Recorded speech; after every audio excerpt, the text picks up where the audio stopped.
Ada pesan dari almarhum bapak saja, karena itu sampai jangan diputuskan katanya kopi yang sudah ada itu. Cuman karena lepas dari orang tua, ya anak sekarang tidak mau melanjutkan. Karena apanya? Bukan kayak pemalas gitu. Jadi kalau anak-anak sekarang katanya nggak gaul, katanya kalau misalkan untuk aktivitas di gunung. Iya.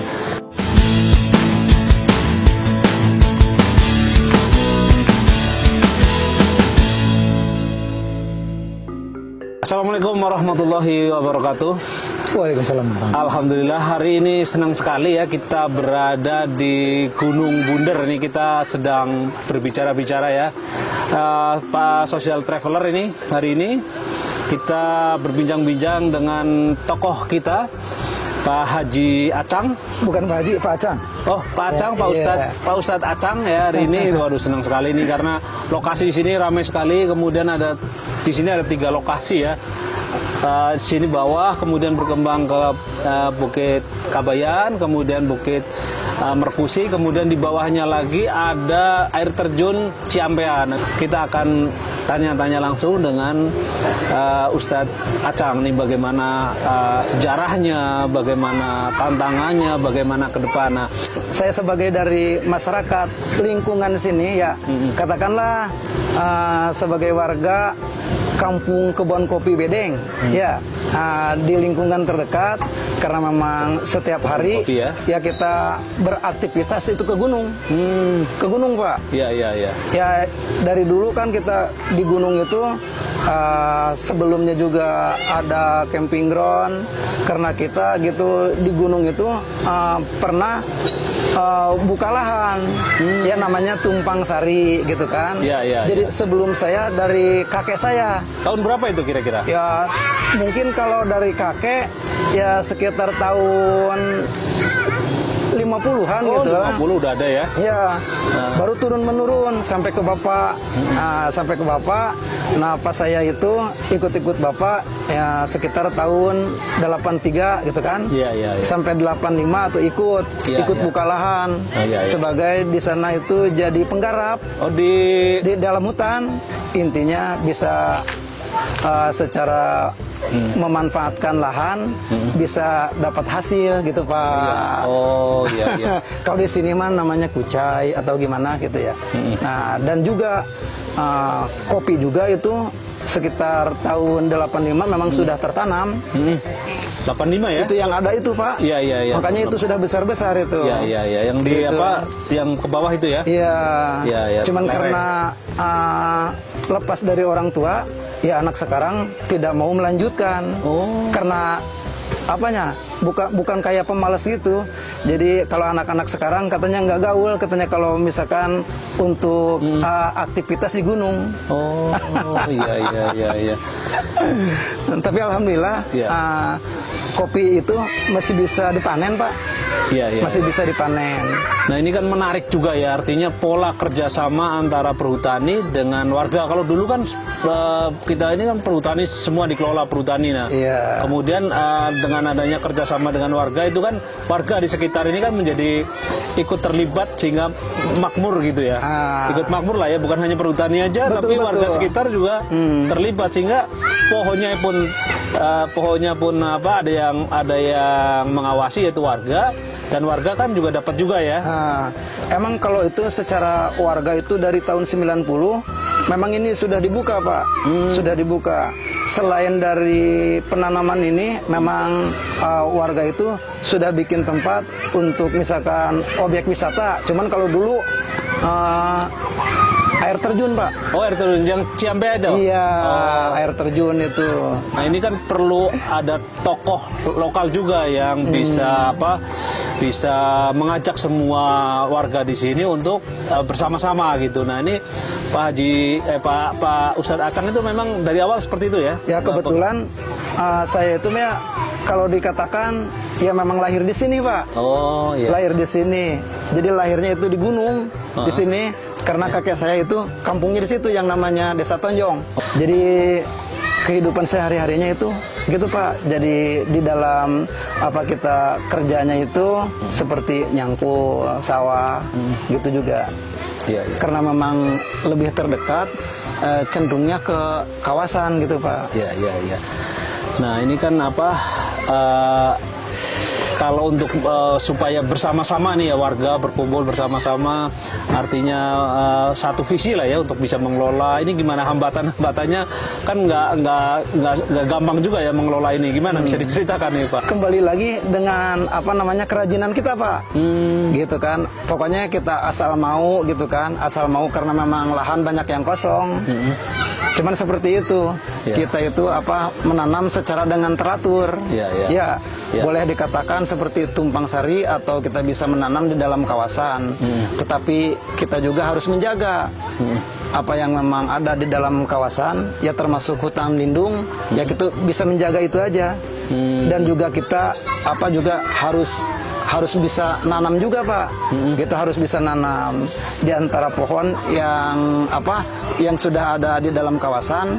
Jadi kita itu harus menambah gitu karena itu juga untuk apa bisa dijadikan dari sumber air juga Pak. Oh, seperti apa? Tanaman apa seperti apa? Ya misalkan kayak jenisnya ya dari pohon gitu kan. Kalau kayu kayak rasa mala. Oh. Ya itu kan kayak ini kan bagus juga ya. Iya, iya. Jadi itu menambah juga kesuburan dari titik air. Iya, iya. Yang kedua misalkan yang lebih subur lagi kayak bambu gitu Pak. Iya, iya, iya. Dan yang bisa juga ditanam untuk apa? Ya untuk menambah juga seperti kayak kopi. Ya itu kan dari serapan-serapan. Kalau kopi itu langsung air dari akar. Oh, coba bisa dibuktikan. Kalau Bapak ya misalkan serabutan kopi itu akarnya kita potong langsung air kan keluar. Oh iya iya. Jadi untuk ini ya apa penyerapan air ya? Penyerapan air. Iya iya. Jadi akhirnya apa bisa untuk sumber-sumber air ya. Dan mencegah banjir juga ya. Nah, itu. Mencegah banjir ke Jakarta juga ya. Satu mencegah juga banjir dan juga menjaga dari kerawanan longsor gitu, Pak. Iya, iya. Intinya, jadi dia itu punya pegangan yang kokoh gitu, akar itu kuat. Iya, iya. Kalau memang lahan itu gundul, ya otomatis seketika memang apa musim kemarau langsung datang hujan karena dia rapuh longsor gitu. Iya, iya, iya. Jadi kalau kerjasamanya dengan perhutani itu seperti apa Pak? Artinya warga itu mengelola dan tumbang sari tadi dan memelihara tanaman-tanaman ini supaya nggak ditebang atau supaya nggak dicuri orang itu mungkin Pak ya? Kalau secara kita masuknya di perhutani itu ya saling jaga aja. Saling menguntungkan jadi saling menguntungkan. Jadi kita juga menjaga, ikut juga bantu. Ya dari penghasilan juga kita lebih banyak ya seperti kayak masuk kawasan kita ada kegiatan bikin camping ground atau seperti objek-objek yang masuk dalam kawasan perhutani gitu zaman dulu ya. Kalau sekarang kan sudah Taman Nasional dari tahun kalau nggak salah 2008 itu Pak. 2000 Taman Nasional Gunung Salak ya? Iya Gunung Salak. 2008 sudah masuk itu. sini. Oh iya iya. Halimun Salak itu Pak. Taman Nasional Gunung Halimun Salak ya. Alhamdulillah sampai saat ini jadi Taman Nasional ya baik lah gitu kan. Ya, baik. Ya. Jadi nggak ada permusuhan antara warga sama apa perhutani seperti dulu kan nggak ada ya karena nggak ada saling intai gitu. Iya iya nggak ada. Nah untuk camping ground di sini itu namanya apa di sebelah sini nih Pak? Awalnya tidak secara langsung bikin camping ground karena di situ kan apa kita punya anggota anggota itu kan maksudnya kita mau nanam kopi kayak gitu. Oh. Jadi punya anggota kayak gitu, kelompok tani hutan. Iya, iya. Jadi maksudnya kita bertaninya di hutan. Oh, kelompok tani hutan ya. Iya, kelompok tani hutan, ya namanya kelompok tani hutan Antanan. Oh, iya. Gitu. Iya, iya. Kita minum kopi dulu nih Pak Ustadz biar lebih santai lagi ya. Sama-sama aja nggak apa-apa. Sekarang itu kan tanaman kopi itu kan menjadi primadona nih Pak Ustadz nih sekarang? Karena kan nilai ekonominya kan tinggi sebenarnya ya, asal mungkin bisa mengelola dan kedepannya juga semakin baik karena semakin digalakan ini kopi nih di masyarakat. Karena memang 2001 itu maksudnya ada pesan dari peninggalan seperti almarhum Bapak saja, karena itu sampai jangan diputuskan katanya kopi yang sudah ada itu. Oh. Ya makanya biar apa namanya para anggota itu yang punya kelompok tani, jadi kita disatukan lagi. Maksudnya disatukan lagi. Ayolah kita sama-sama buka lagi untuk memperlebar kopi memang yang sudah ada gitu, Pak. Nah ini yang selama ini berapa luas nih yang kopi yang sudah ditanam ini? Kalau yang ini ya kurang lebih, maksudnya kalau lahannya ada 2 hektar yang sudah dibikin jalur. Cuman yang tertanam mungkin 5.000 sih ada, lebih lah. Ya. Ya. Berarti sekitar 15.000 lagi ya yang 15.000 yang belum ditanemin ya? Yang belum ditanam. Dan itu rencananya gimana, mau ditanemin atau gimana? Iya, karena memang di sini juga yang sudah ada itu penanaman kopi dan juga kebetulan masih ada bibit, setiap hari nanam, Pak. Oh. Anggotanya berapa ini? Anggotanya? Kalau anggota banyak, lebih dari 30. 30. Ya, mulai dari Kawayan, Zona Pinus sampai Zona Kopi sampai Bukit Merkusi. Itu kan ada 3 itu kan ada 3 zona. Nah itu yang 15.000 meter persegi itu ya? Iya, karena hitungannya dari sini, dari Zona Pinus, Blok Kabayan, itu sampai Blok Merkusi. Iya. Jadi nanti akan digalakan lagi ini ya? Ya insya Allah, Pak. Karena memang setiap hari kita sambil berjalan gitu ya. Intinya nanam itu berjalan terus. Iya. Ini kan kopi Bogor ini kan sudah dikenal juga ini, apalagi kan Bogor itu kan tempat kafe-kafe ini, Pak Ustadz ini. Jadi potensinya besar juga. Ini sebenarnya kopi di sini keunggulannya apa nih sebenarnya Pak Ustadz? Ya maksudnya kan kalau kopi yang sudah ada itu maksudnya secara itunya alam aja gitu, Pak. Gitu, belum punya nama, yang nggak tahu ya pokoknya kopi gitu. Oh iya, belum di branding lah ya. Iya, kalau kayak sekarang kan ada kopi Arabica, Robusta ya. Mungkin cenderungnya ke situ. Yang kita ingin diperluas atau diperbanyak tanaman kopi itu yang sudah ada bibit itu Arabica ya. Dan mungkin nanti dengan perlu mungkin ya Pak Ustadz ya, kembangkan brand sini gitu kan, terus pemasarannya juga ya. Jadi artinya petani-petani sini juga tidak terlalu dipusingkan dengan pemasaran gitu mungkin ya, Pak Ustadz ya. Jadi karena memang petani di kampung kan kita seketika nanam, intinya maunya terus hasil.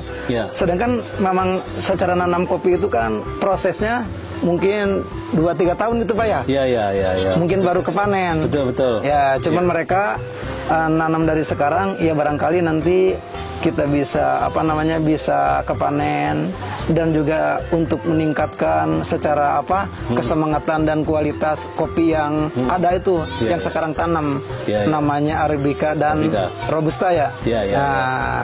Jadi mungkin perlu ada edukasi lebih lanjut lah ya. Nah, seperti itu. Jadi untuk edukasi itu maksudnya secara para kelompok sangat membutuhkan, karena mereka itu belum paham gitu kan ya. Secara terutama untuk kalau memang udah panen, penjualan gitu maksudnya, Pak.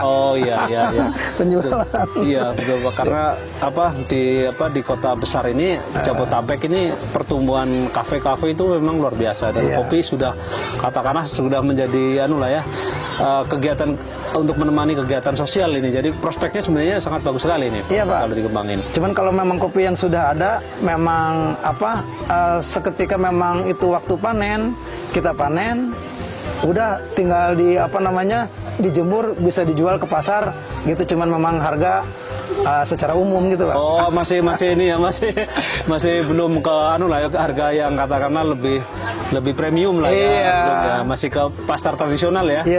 Ini kan pemerintah juga sedang menggalakkan, artinya ekonomi kreatif ini kan. Pak Ustadz juga sebagai salah satu tokoh di sini kan tadi mengembangkan kopi, kemudian menata mengatur ekosistemnya lah ya, masyarakat di sini agar siap, kemudian kebersihan dan sebagainya, itu kan menjadi satu rangkaian yang sehingga masyarakat Jakarta datang sini senang gitu nih, Pak Ustadz ya.